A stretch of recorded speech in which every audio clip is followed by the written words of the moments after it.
Well, we will get started then. So good morning and welcome to the second legislative coffee hosted by the League of Women Voters of Pierre and the Pierre Area Chamber of Commerce. I'd like to thank the Chamber's Government Affairs Committee for making this event possible, and also all of the people that submitted questions. My name is Jennifer McIntyre, and I am a member of the League of Women Voters, and I'm honored to be today's moderator. So thank you to Representative Weisgram, Representative Mortensen, and Senator Duval for taking time out of your busy schedules to speak with us today. We're entering the final days of the 2021 legislative session. So let's begin by introducing yourselves and also what your main focus is going to be in these final days. Senator Duval, if you would start us off. I will. Thank you, Jennifer. And thanks to the League for working with the Chamber to organize this. Yes, we are down to the final few days of session. Of course, the big push this last week will be putting the final touches on the spending proposals and the budget for the next year.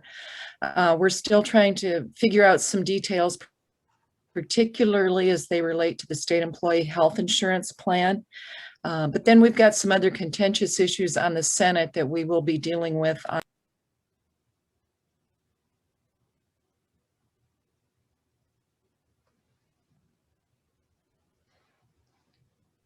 Mary, I think you muted yourself. Are you finished? Finished, yep. Okay. All right, Representative Mortensen, would you like to continue? You bet. And again, thanks to the League and the Chamber's Government Affairs for putting this together. I've said it throughout this first session, but one thing that surprised me is how little time we have to consider each of the proposals that comes in front of us. And so every opportunity to get some more perspective from folks in town or through the district is really a value add for us. And so you guys bringing those perspectives to us is really helpful for the process overall.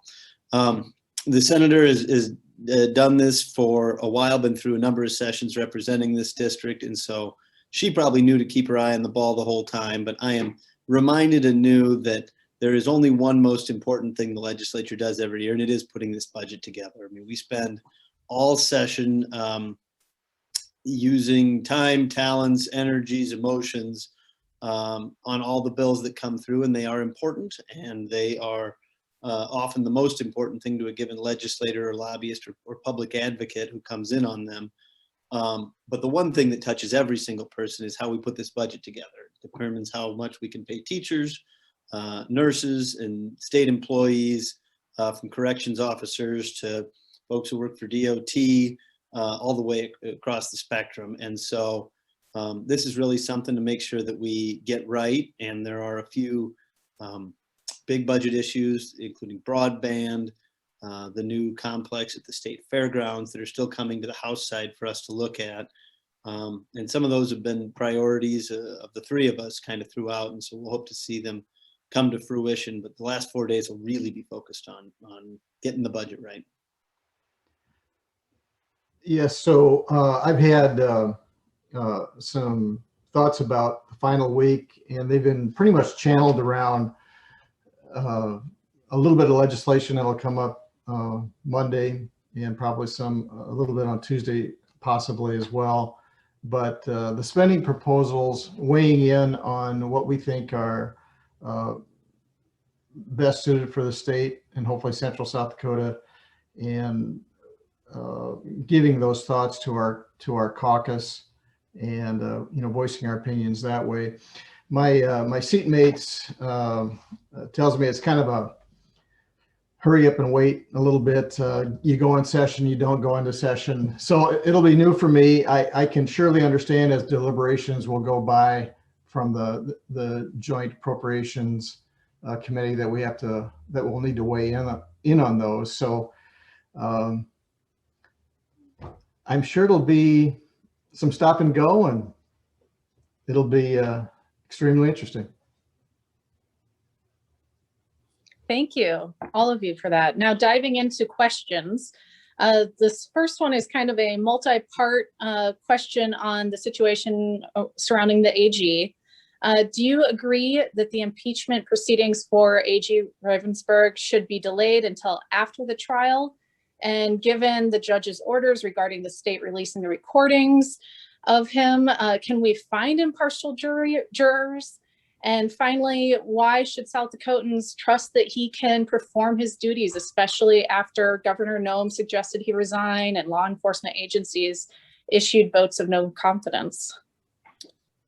I'll speak to this as I kind of, I brought the resolution that initiated some of this. And the reason I did so was for some of the reasons you stated in the question, which is that I feel the Attorney General has a higher duty that is owed to the laws of the state of South Dakota and to the people of the state of South Dakota. And in some of the actions, I thought he felt short of that duty, and that the best interest of the state dictated that we take a look at this procedure, which is set forth in the Constitution, for removing him. And I think this should only be used in grave and exceptional circumstances.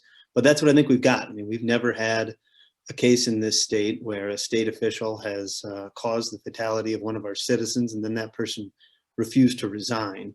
The Attorney General really has two big jobs. One is to be the attorney for the executive branch. And the executive branch, through the governor, has said that she feels it's best if he leaves. The other is to be the top law enforcement officer in the state.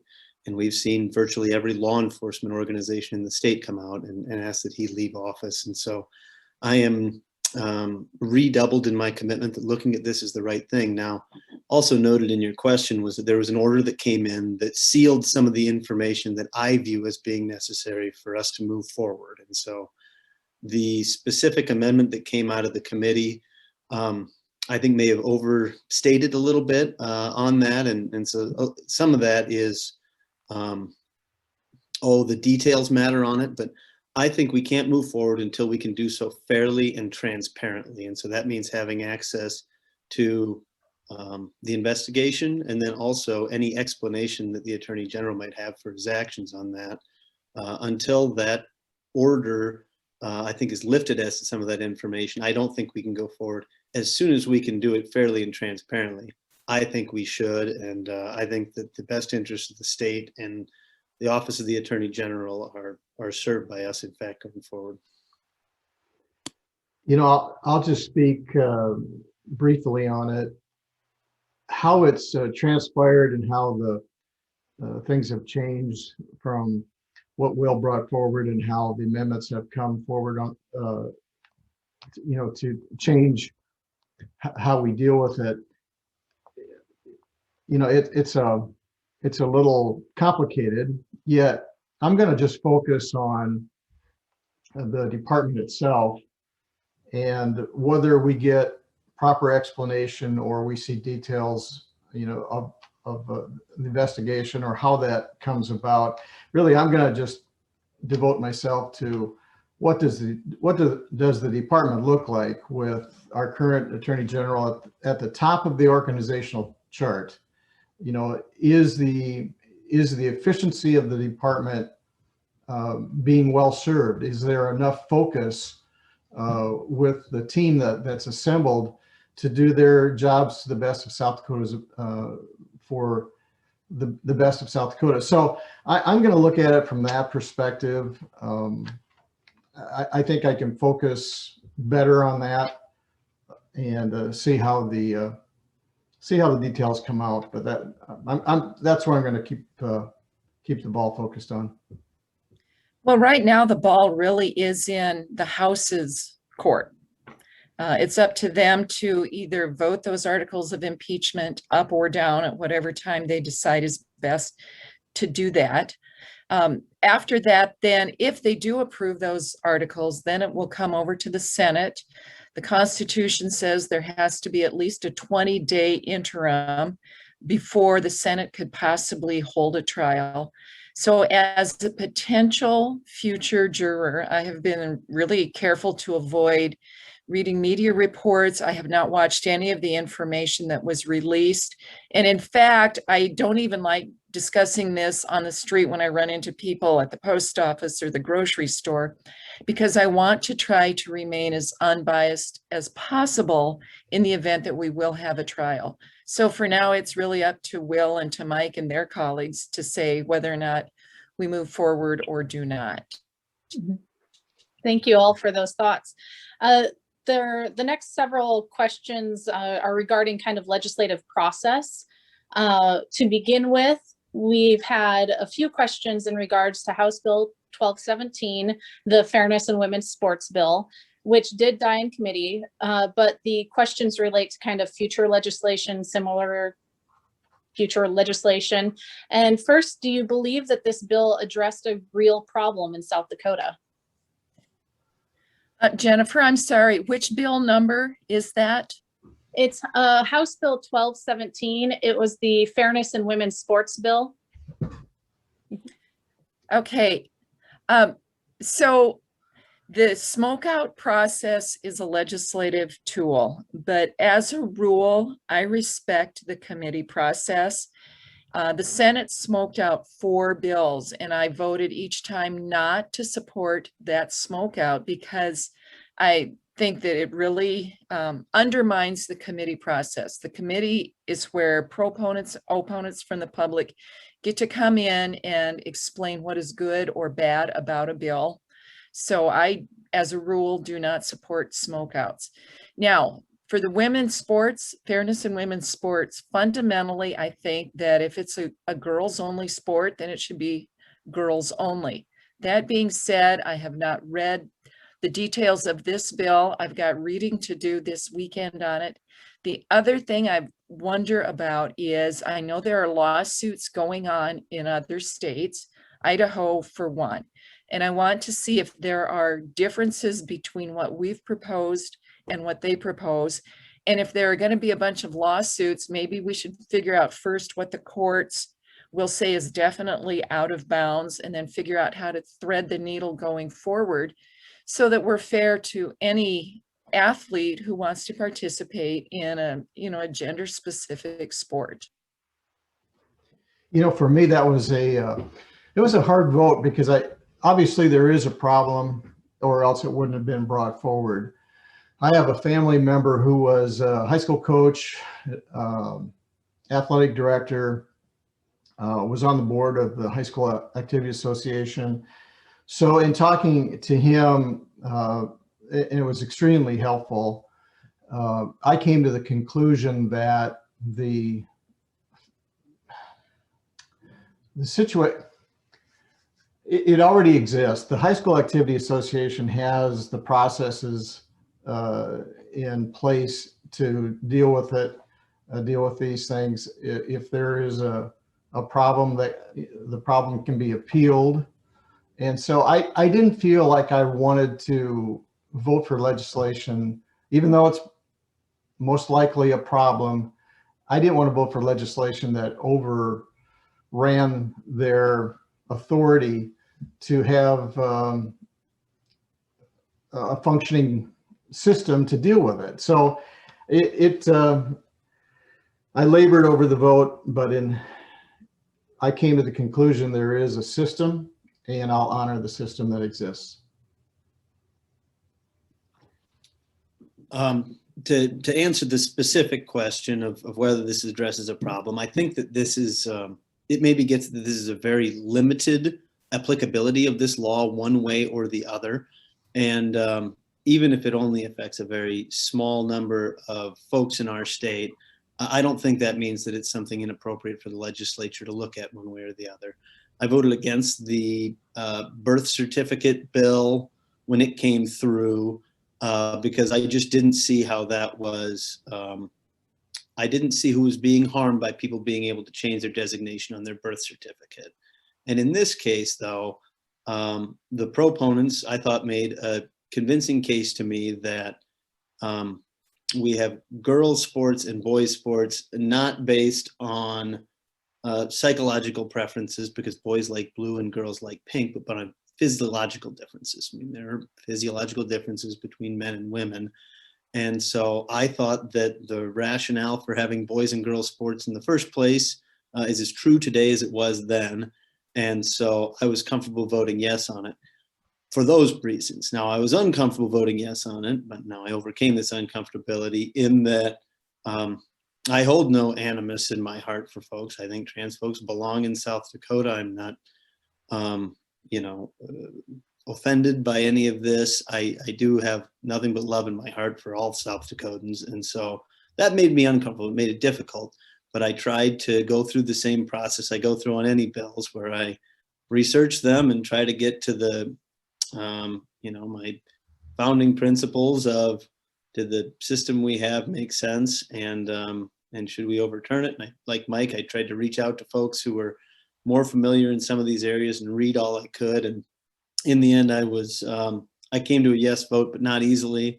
This is not the type of issue I really ran with a lot of passion for. I mean, it's not the thing I came to do, but we don't get to choose the bills that comes in front of us. We can only take what comes and put it through our decision-making process. And so that's what I did on this one, even if it was, as Mike said, a pretty tough issue.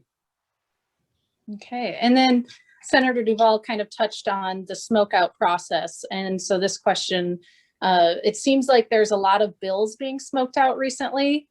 And if a bill is defeated in committee, do you think that this is an appropriate action? And why do you think the margin is so low to get it smoked out? And would you ever consider legislation that would prohibit this practice or raise the bar higher? I wouldn't consider legislation to change it. For me, being new and trying to understand smokeout, like Mary said, I really respect the committee process. If something is a 7-0 vote in committee, I would not vote for a smokeout or support that. I think if it's a 4-3, okay, and to me the bill has merit to be reconsidered, then I'll support that smokeout. But I would support it in rare situations. Yeah, I'm kind of in the same boat. I mean, it's in the rules, and so it doesn't make it wrongful to use. I mean, we have a mechanism by which this goes. It wouldn't be a statutory change. We could change our rules to make it, instead of 1/3 to smoke out, something like 2/5. And if somebody brought that argument to me, I'd sure entertain it, because I don't like how much it's used only late. I mean, late in session, we see it a lot more often. And I do give a little more deference maybe than the average legislator to the committee process, and that I'm never going to say I'll never stand for any smokeout, but my very strong default is to stay in my chair. And I certainly have not stood for one this year. And again, I won't say never. There may be an issue that I think would be so important, or that I thought there was some defect in the committee process that warranted it. But it's in the rules, so I don't default blame anyone for using that rule. Like Will said, it is in legislative rules. It's not statutory. My freshman year, I did stand for 2, and I came to regret that. And now my default position is, no, I'm going to respect the committee work. Especially, we had one bill smoked out that was killed in committee on a unanimous vote. To me, that sends a pretty loud signal that the public that weighed in and the people who've been working on this particular area of law throughout the entire session don't know as much as the rest of us collectively. So I just don't like smokeouts, and I don't like smoking. So maybe there's a correlation. All right, thank you. And, in regards to the smokeout process and some of these bills that only either address problems that don't exist or would only affect a few people, the question is kind of related to, what effort can you make to kind of keep your caucus from bringing these sorts of measures and bills forward? And is there anything that you would like to do moving forward to kind of craft better legislation that affects more citizens? Well, anyone, as I mentioned earlier, anyone can bring any kind of bill they want. And, I brought a resolution about 2 weeks ago that put a lot of my colleagues in a very uncomfortable position. And I'm sure some of them wish they didn't have to encounter that topic, which we discussed at the top of this. But I view this as a feature of our South Dakota system and not a flaw, that any legislator can bring a piece of legislation or an idea forward, and it gets a hearing, and it gets a vote one way or the other. Some states do, and we used to have what they call a pocket veto, which is the committee chairman could take a bill and say, this doesn't even get a hearing. I'm not going to schedule it. No one from the public gets to talk about it. No one has to vote on it. And so I think our system is superior to that. And, you know, having a caucus process where they discourage certain types of bills to be brought forward may sound enticing as long as it is your type of bills that are being encouraged to be brought and that it is your disfavored bills that are being discouraged. But as soon as that, you know, shoe is on the other foot, then it's not such a good process. So I think that it's messy and it is difficult to watch sometimes, and it shows that some folks have wildly different ideas about what's best for South Dakota. But I think our open and fair, you know, our open process is a good one. It's one I'd want to keep. Well, you know, this is truly a citizen legislature. So we are going to be favored with things we don't want to deal with, probably, or deal with a small amount of people. But as Will said, that's not of our choosing. We're just going to deal with what comes forward, and as maybe, I shouldn't use the word silly, but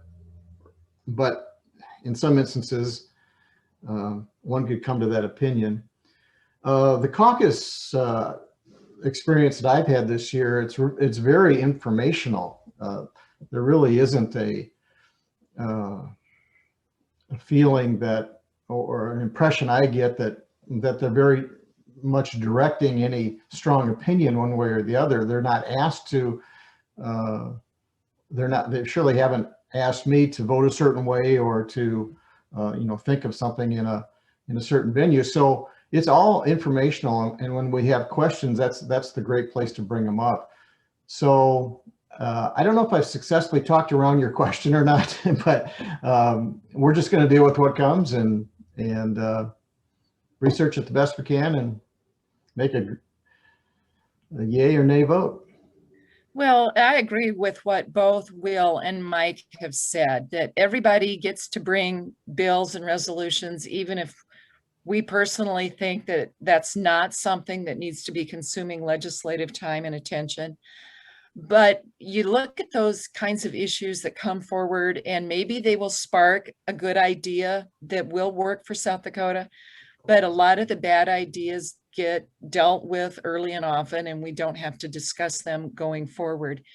Again, in caucus, it's an informational opportunity. I have been in the legislature almost 9 years now and have never heard in caucus someone to say or try to pressure someone else, don't do that, don't bring that, we don't need that.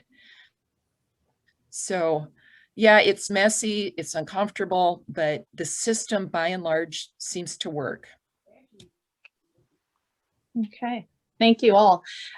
This is the last kind of question that's general process or bills that have seemingly been going through. In your opinions, why does it seem like there are so many efforts on the part of the legislature to make it harder for citizens to bring initiated measures, referred laws, and constitutional amendments? It seems voters into office, but the trust stops short when it comes to ballot measures that are passed. And kind of why is that? Whoever wants to jump in. You know, the one I can think of is we dealt with something in local government, and I think we passed it. Will, you can maybe correct me if I'm wrong, but that was in regard to what size font we were going to use on the ballot. And I remember one of the one of the opponents' emails I got were, why are you going to make it harder for us to carry this ballot along, because it's really going to be more burdensome as we collect signatures. And yes, maybe it makes the piece of paper turn into a blanket because we're going to use bigger font. But I remember one of the people testifying for it, she's blind. or she has, excuse me, she's visually impaired and can't read the small print. And so I really didn't look at it as a way to burden somebody who's going to bring or ask people for legislation, for signatures. I looked at it that, well, if you're going to bring it, it has to be readable. The font size for IM26 was very, very small. So anyway, I kind of refute some of those claims. I think we're pretty balanced in how we look at the practicality of bringing those measures. I think that's about all I'll speak on it. I'm sure there's other things that the other two will like to contribute. Well, if I can jump in right now, not all states allow initiatives or constitutional amendments to come directly from the legislature. In fact, until about 40 years ago, so for the first 90 or so years of South Dakota's history, only the legislature could put a constitutional question forward to the voters. South Dakota was the first state to allow the initiative process. A couple of things, though, that I have observed is it seems like we are seeing as a test ground for ideas from out-of-state groups who want to drive a specific agenda that may or may not be something we need in South Dakota, but we're a small state. It's fairly easy to gather petition signatures if you show up at one or two really large concerts in Sioux Falls or Rapid City. And we are a relatively inexpensive state to do advertising in. So I have seen the last few election cycles out-of-state groups kind of using South Dakota as a testing ground for an idea that they hope will get brought in and gain nationwide attention eventually. So my goal is to make sure that these initiatives and constitutional amendments especially are really driven by South Dakotans for South Dakota. Now, as far as the referendum process, where if the legislature passes something and the citizens think it's bad, I absolutely do not support any changes to that because I think it's an important safeguard for the people to make sure the legislature doesn't run amok. I think that's really well said, Senator. I mean, I a little bit refute the premise of the question. We were the first state in the country to have initiated a referendum for statutes, not for the Constitution, to the senators note. And we did that because largely railroads, but other big moneyed out-of-state interests were coming in. And there was a fear that there was too much influence by out-of-state big money interests in our legislature, and that the people needed to be able to protect themselves. Over 100 years later, that's been kind of flipped on its head, where you don't see a lot of big money out-of-state interests running around the Capitol. If somebody comes in there who is from Washington, D.C. or something else that's lobbying, I think we kind of view that askance. I mean, we see our South Dakota neighbors, and those are typically the voices we give priority to. On the ballot measure context, though, now we have big out-of-state money interests who come in and try to change that through the ballot. The people spoke pretty clearly that they didn't want that. Now that got struck down on legal grounds, but they said, we want to clean this up. And the legislature now has been working on ways to add some confidence back into this.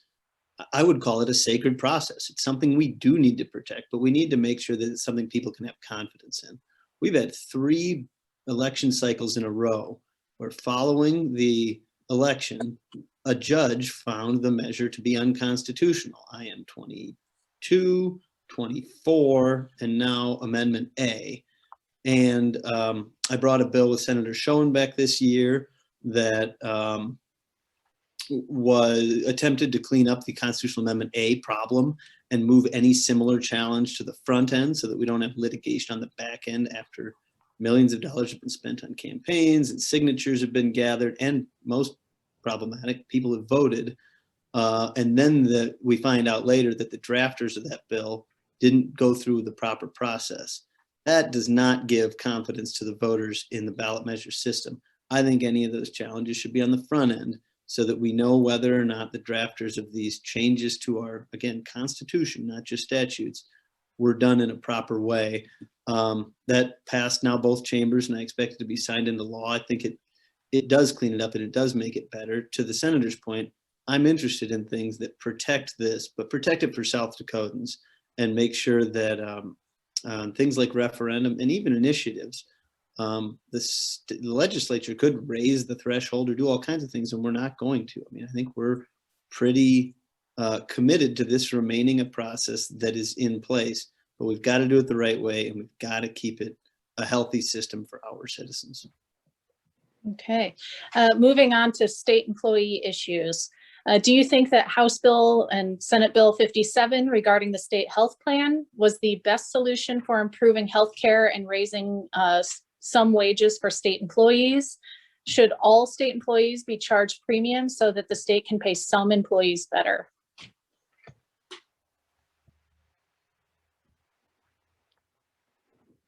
Okay, well, that's, if there's any piece of legislation that we labored on over, that would be one of them.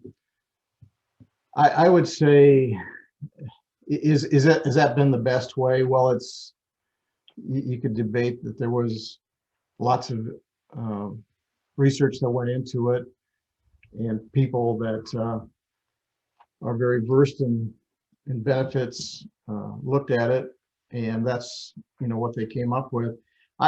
I would say what most of it, what we tried to do was to ensure that it was a good move, a move that made sense for the state of South Dakota as well as the employee. And I think there's just probably too many unknowns for everybody to really pass judgment on it. Yeah, it's going to be different.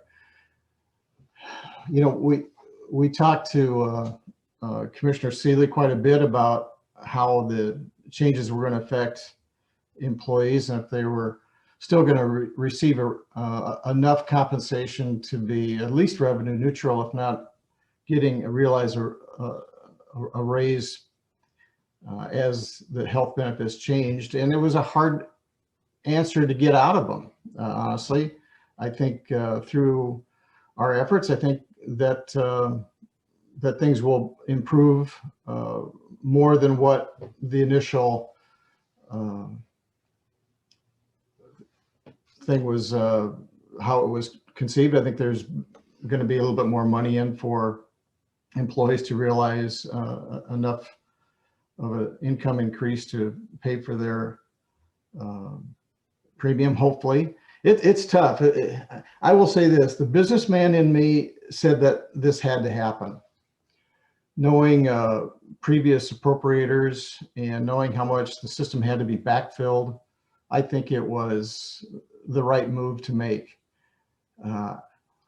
If this does not work out, we have the power to change some things, and maybe our votes were a little reluctant to move forward with it, but I felt it was the best thing to do.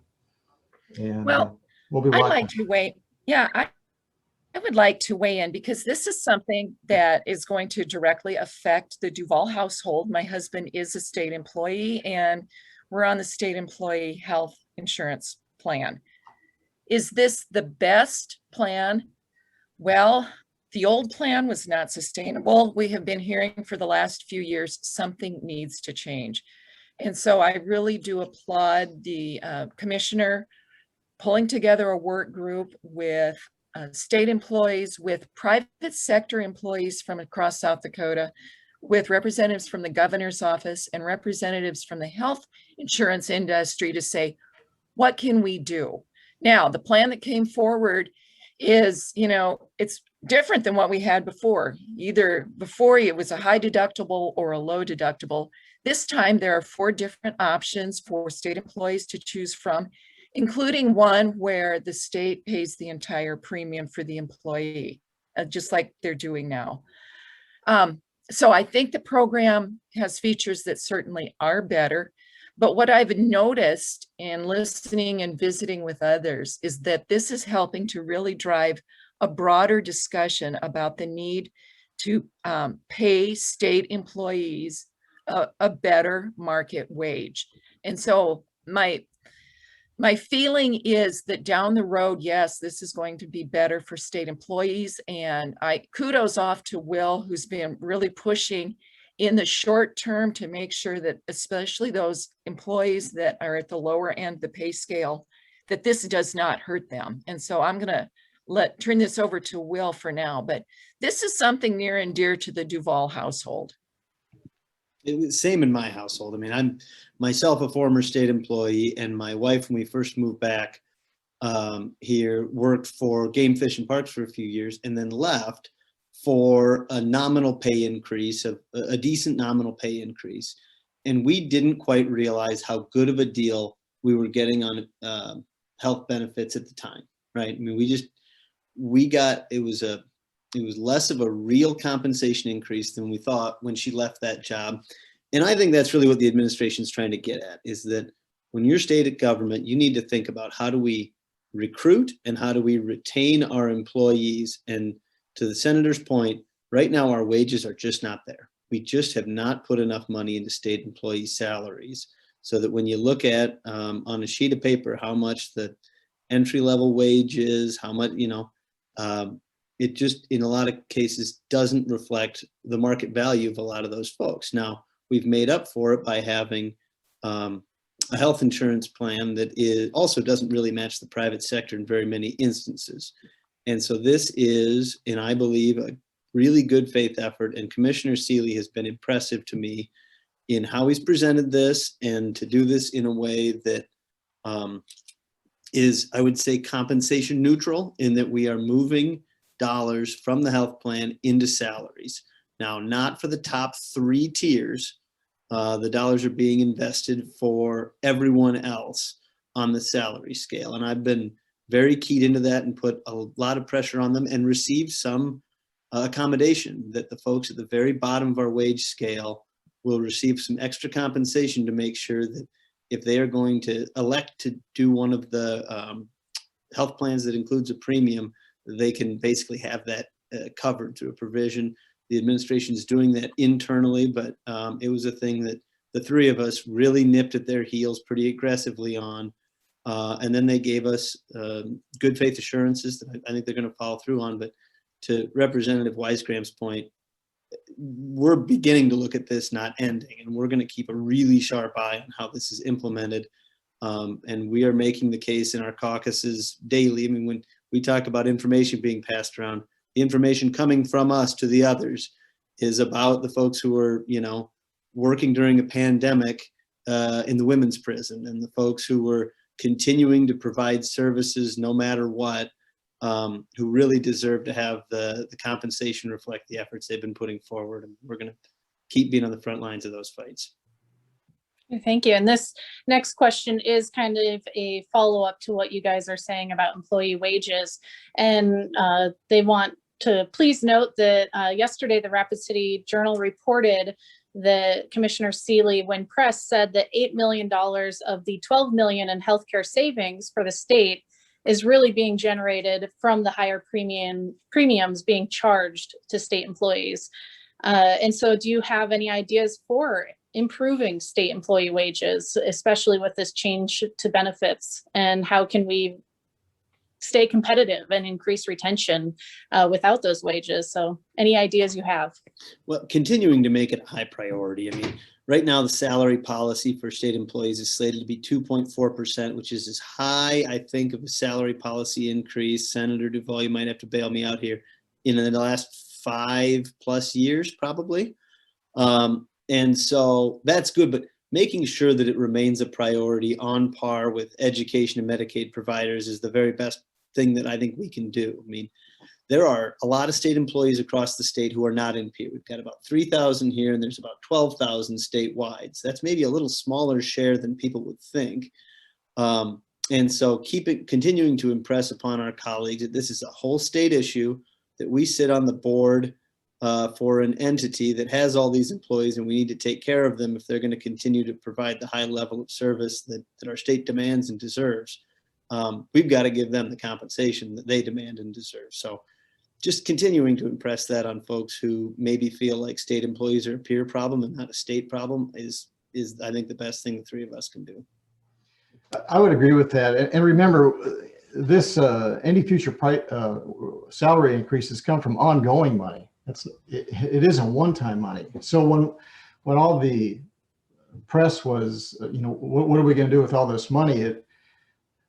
With the majority of it being one-time money, I know the state does not want to, put salary increases in that category. So I'm with Will. I think it's a discussion that happens year round. And I know the way to Commissioner Seeley's office, and he'll be hearing from me, from all of us, as we continue to press for more investment.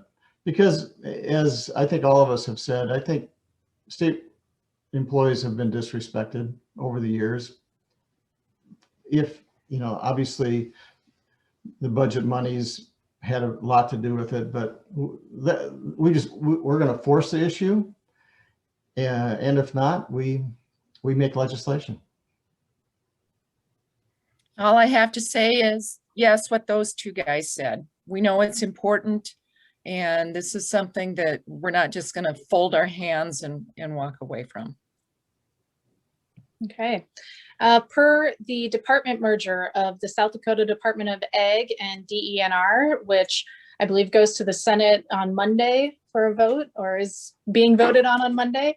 These departments are currently moving forward as if the department merger is a done deal. Does it seem to be that it is? And if for some reason the Senate strikes down the merger, will both departments be able to rehire those FTEs they eliminated when it seemed like they would be one department? Well, that was in Senate Ag Committee yesterday, and it came out on a 4-3 vote. And it was interesting because some of the senators said, well, they're going to vote to send the resolution forward because they think it's a discussion the entire Senate should have, which I can't disagree with.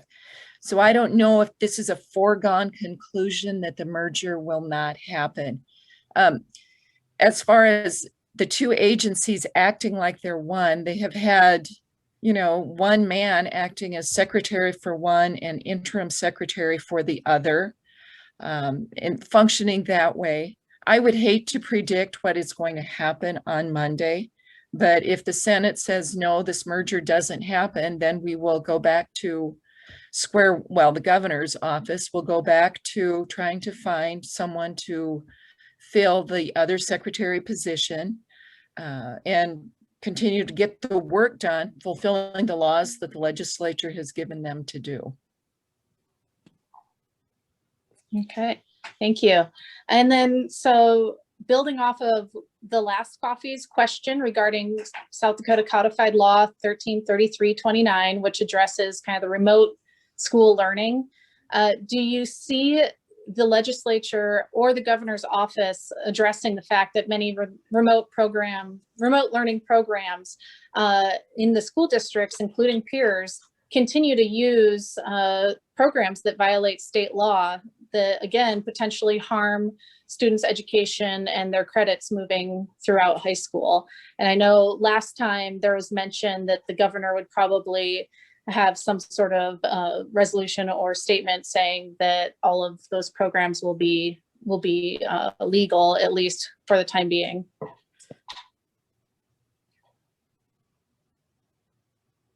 I'll grab this if you give me just 30 seconds to quickly read Yep. the statute. Yeah, and 33-9. yeah, and additional information can be found on the DOE website under the starting well document on page 4. If that's, and yeah, it's 1333-29. Oh, 29. I was going to say 9 has to do with sectarian doctrine. Not that one.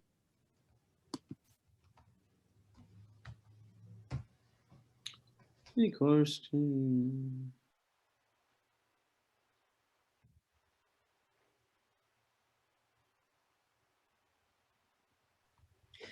Okay. Yeah. I just pulled up that statute, and I would have to know more background information as to what is currently going on right now that is illegal. So Well, I'm going to listen to what Will has to Sure. say. I think there's a really important distinction here, which is that our schools have been allowed to do wholly in-person, hybrid, and then like Pierre, you know, we took a couple of weeks off where it was entirely online. And then some folks are still taking them online, but through the school. And we are still reflecting those as being school, like enrolled students for purposes of the school funding formula and the way that the Department of Education tracks those students. So we are deeming those students in this 1 year of COVID to be enrolled in our school district. And so they are taking them from Pierre. They are, you know, the Pierre School District or the Stanley County School District. They are not taking them from high school equivalent of the University of Phoenix online. And so we are not, to my knowledge, accepting basically transferred in virtual courses from other places, which is, I think, what that statute would prohibit. Now, I also have not gone back through the governor's executive orders, many of which waived a lot of different types of statutes, including in, I should say, waived enforcement of those. The governor can't repeal them from the books. The governor can come in and say, there is a declared emergency, which I believe there still is a declared emergency. And because of the declared emergency, we are not going to enforce some of these statutes. One of them that I think makes all the sense in the world is making sure that our school districts have flexibility in how they offer education to make sure that our kids don't fall any further behind than they already did, given the very strained circumstances on the kids, the teachers, the parents, everybody up and down. So as I look at this, I think there are a lot of different explanations for how this isn't some malicious law breaking. I think there are a lot of good explanations for why we might be offering a little more flexibility to parents, students, schools. Thank you. And now with only 10 minutes left of our hour, what are your overall thoughts on the 2021 session? What do you feel the legislature accomplished? What work still needs to be done? I think that South Dakota will benefit from some really big forward-looking things that we have been able to do this year with an unprecedented amount of one-time money. The Senate approved $20 million to partner with private industry and the federal government to upgrade the rail between here and Rapid City. That's going to be huge for transporting agricultural commodities nationwide. It's going to help the West River economy. It's going to save wear and tear on our roads and bridges. We contributed some money towards the Freedom Scholarship. That's going to make a huge opportunity for a lot of kids in our state to pursue higher education. We approved money to expand broadband access throughout the state. I hope on Monday that the Senate approves investing in the public-private partnership that will encourage bioprocessing innovation in the state. So, you know, from my perspective, we've been able to invest in some big picture ideas that are going to say, you know, help South Dakota in future generations. And to me, that is just really positive. And I just muted myself, but it's really been an honor to be a part of some of those big picture discussions. I can only mirror that. I thought our vote the other day on the Freedom Scholarship and supporting that, I think that's such a game changer for the state of South Dakota. I think just the amount of time and effort we're giving to the investments in South Dakota and really positioning it, you know, better for our kids and grandkids. I think it's really an honor to be there and see people work in good faith for that. There's just a number of things that Mary mentioned that were on my priority list too. I can mention the mineralogy building on the campus of South Dakota Mines. I thought was an excellent investment as well, and I think that's going to be a positive thing. But I appreciate being there and having the opportunity to weigh in and and offer my judgment. Yeah, I mean, the reflection on the first year is kind of difficult right now. It'll probably take me a little while to put some of this stuff in context, in that I had COVID for like 12 days of the session, and then it kind of led straight into this attorney general thing. And so I guess I didn't do a very good job of being one of these like sit back and learn and keep your head down first time legislators. But I will say that I found the legislature to, as Mike said earlier, be a very citizen group. I mean, this is, we earn some black eyes sometimes, and deservedly so, but it's a lot of good folks. And it is people who are putting their best foot forward and their best judgment and applying their experiences and their perception of what their communities want. And I think that it is always easy to throw stones at folks, and it's pretty hard to make decisions in these moments. I mean, I came in with what I thought was a pretty well-defined set of worldviews and convictions and principles, and I still found myself with about half a dozen votes where I really wanted to press a maybe button. And I'm sure in a month when I look back, there will be several things that I regret or wish, I realized that maybe I had done wrong. And so I know that grace is not something a lot of people are looking to offer to politicians and this kind of thing. But I mean to tell you, in South Dakota, we don't have any staff. We don't, get into a lot of these, more high wire act political games against one another. It really is people doing the earnest best work they can. I think Mary did a good job, and so did Mike, of synthesizing some of the really lasting impacts that I think we're turning this unusual budget year into. I think we've done that the right way.